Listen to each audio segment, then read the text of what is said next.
Shalom, selamat pagi saudaraku. Renungan pagi kita hari ini 17 Mei berjudul Krisis Madu. Ayat intinya diambil dari Hakim-Hakim 14 ayat 18. Demikian firman Tuhan. Apakah yang lebih manis daripada madu? Bersama saya, Pendeta Andri Dayembani. Mari kita dengarkan penjelasannya. Untuk menghasilkan sekitar 453 gram madu, lebah madu harus melakukan 25.000 perjalanan antara sarang mereka dan bunga-bunga di mana mereka mengumpulkan nektar yang berharga. Lebih jauh lagi, 453 gram madu yang sama mengandung esensi dari sekitar 2 juta bunga. Dalam proses pembuatan madu ini, lebah memberikan layanan penting bagi alam, yaitu penyerbukan. Albert Einstein pernah berkomentar bahwa jika lebah menghilang, manusia hanya akan memiliki sedikit tahun untuk hidup.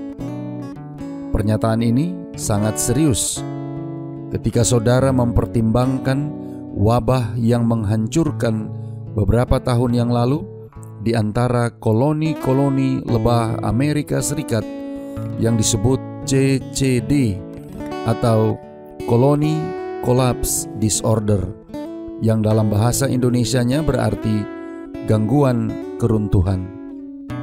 Tepat sebelum awal tahun 2007, peternak lebah dari seluruh penjuru utara Amerika mulai melaporkan bahwa koloni lebah mereka mati dengan jumlah yang belum pernah terjadi sebelumnya. 24 negara bagian Amerika Serikat melaporkan lebah madu menghilang pada tingkat yang mengkhawatirkan, membuat peternak lebah berjuang untuk bertahan hidup, dan petani khawatir tentang penyerbukan tanaman mereka. Hilangnya lebah secara misterius itu berkisar antara 30 hingga 70% di beberapa negara bagian. Kebun berbunga yang dulu ribut dengan lebah-lebah yang berdengung, sekarang diam dengan aneh. Seorang peternak lebah California berkata, "Saya belum pernah melihat yang seperti ini. Kotak demi kotak demi kotak hanya kosong, tidak ada lebah di rumah." Para ahli mengeksplorasi beberapa teori untuk menjelaskan kerugian dari CCD. Hal ini termasuk virus, tungau, kontaminasi pestisida, dan bahkan anehnya termasuk nutrisi lebah yang buruk. Gangguan keruntuhan koloni yang misterius menyoroti peran mendasar yang dimainkan lebah madu dalam rantai alami ekonomi Allah, yaitu menyediakan buah dan sayuran. Penyerbukan lebah madu masing-masing menyumbang panen Amerika Utara senilai lebih dari 14 miliar dolar per tahun. Berbagai macam tanaman seperti apel, persik, alpukat, kedelai, pir, labu, mentimun, ceri, kiwi, raspberry, blackberry, stroberi, dan masih banyak lagi bergantung pada penyerbukan lebah madu. Beberapa telah menyarankan bahwa jika semua lebah madu tiba-tiba mati, itu akan membawa pekerjaan penyerbukan vital mereka berakhir. Kerusakan lingkungan ini dapat dengan mudah menyebabkan reaksi berantai dalam bidang pertanian dan ekonomi yang mengarah pada keruntuhan finansial dan mungkin kelaparan nasional.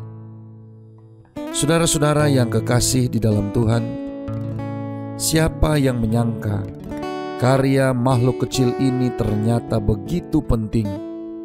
Mungkin itu sebabnya Alkitab berbicara banyak tentang madu. Daud menulis tentang hukum Allah. Betapa manisnya janjimu itu bagi langit-langitku, lebih daripada madu bagi mulutku. Sebagaimana dicatat dalam Mazmur 119 ayat 103. Dan Salomo berkata, perkataan yang menyenangkan adalah seperti sarang madu, manis bagi hati dan obat bagi tulang-tulang. Dicatat dalam Amsal 16 ayat 24. Doa kita hari ini. Bapa, terima kasih. Melalui firman Tuhan yang kami dengarkan pagi ini, kami boleh belajar dari salah satu hewan ciptaan Tuhan, yaitu lebah madu. Terima kasih melalui renungan pagi ini, kami diingatkan tentang janji-janji Tuhan yang pasti bagi kami manusia. Tolong kami hari ini Bapa. Biarlah dengan pertolongan kuasa Roh Kudus-Mu, kami boleh dapat disanggupkan melewati hari ini sambil menghidupkan firman yang sudah kami dengarkan, untuk menikmati janji berkat Tuhan dalam kehidupan kami hari ini, yang diibaratkan seperti manisnya madu. Terima kasih Bapa. Inilah doa dan permohonan kami kepadamu. Di dalam nama Yesus kami berdoa. Amin.